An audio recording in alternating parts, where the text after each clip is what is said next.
తెలంగాణ రాజకీయాల్లో కీలక పరిణామం చోటు చేసుకుంది. కాంగ్రెస్ పార్టీ అధికారంలోకి వచ్చిన నాటి నుంచి ఆ పార్టీలోకి వలసలు కొనసాగుతున్నాయి. ఎక్కువగా బీఆర్ఎస్ నాయకులే హస్తం గూట్కి చేరుతున్నారు.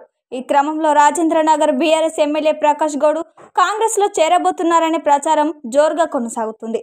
దీనికి కారణం ఇవాళ ఉదయం ఎమ్మెల్యే ఇంటికి బీసీ సంక్షేమ శాఖ మంత్రి పొన్నం ప్రభాకర్ రావడమే. మొదట మంత్రి పొన్నం ప్రభాకర్ బండ్లగూడ మున్సిపల్ కార్పొరేషన్ పరిధిలోని స్వామిగౌడ్ ఇంటికి వెళ్లారు. కొద్దిసేపు సమావేశమై వివిధ అంశాలపై చర్చించారు. ఆ తర్వాత ఎమ్మెల్యే ప్రకాష్ గౌడ్ మైలార్ దేవపల్లిలోని ఆయన నివాసానికి వెళ్లారు. ఆయన వెంట ఆలేరు మాజీ ఎమ్మెల్యే బూడిద భిక్షమయ్య గౌడ్ ఉన్నారు. బీఆర్ఎస్ ఎమ్మెల్యేతో దాదాపు గంట సేపు వీరి భేటీ జరిగిందని సమాచారం. ప్రకాష్ గౌడ్ స్వామి గౌడ్లను కాంగ్రెస్ పార్టీలోకి రావాలని మంత్రి కోరినట్లు తెలుస్తుంది. మంత్రి పొన్నం ప్రభాకర్ బీఆర్ఎస్ నేతలతో భేటీ కావడం తెలంగాణలో చర్చకు దారితీసింది.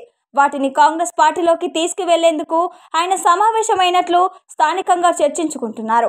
ఈ తాజా పరిణామాలు త్వరలోనే రంగారెడ్డి జిల్లాలో రాజకీయ సమీకరణాలు మారుతున్నాయనే ప్రచారం ఊపందుకుంది. అయితే వీరంతా ఒకే సామాజిక వర్గానికి చెందిన వారు కావడం విశేషం. మంత్రులందరూ త్వరలోనే మినిస్టర్ క్వార్టర్స్ కు షిఫ్ట్ అవుతున్నారని, తర్వాత వివిధ కుల సంఘాల నేతలతో సమావేశమై వారి అభిప్రాయం తీసుకుంటామని మంత్రి పొన్నం ప్రభాకర్ తెలిపారు. గీత కార్మికుల సమస్యల పరిష్కారానికి సత్వరం చర్యలకు ఉపక్రమిస్తున్నట్లు వివరించారు.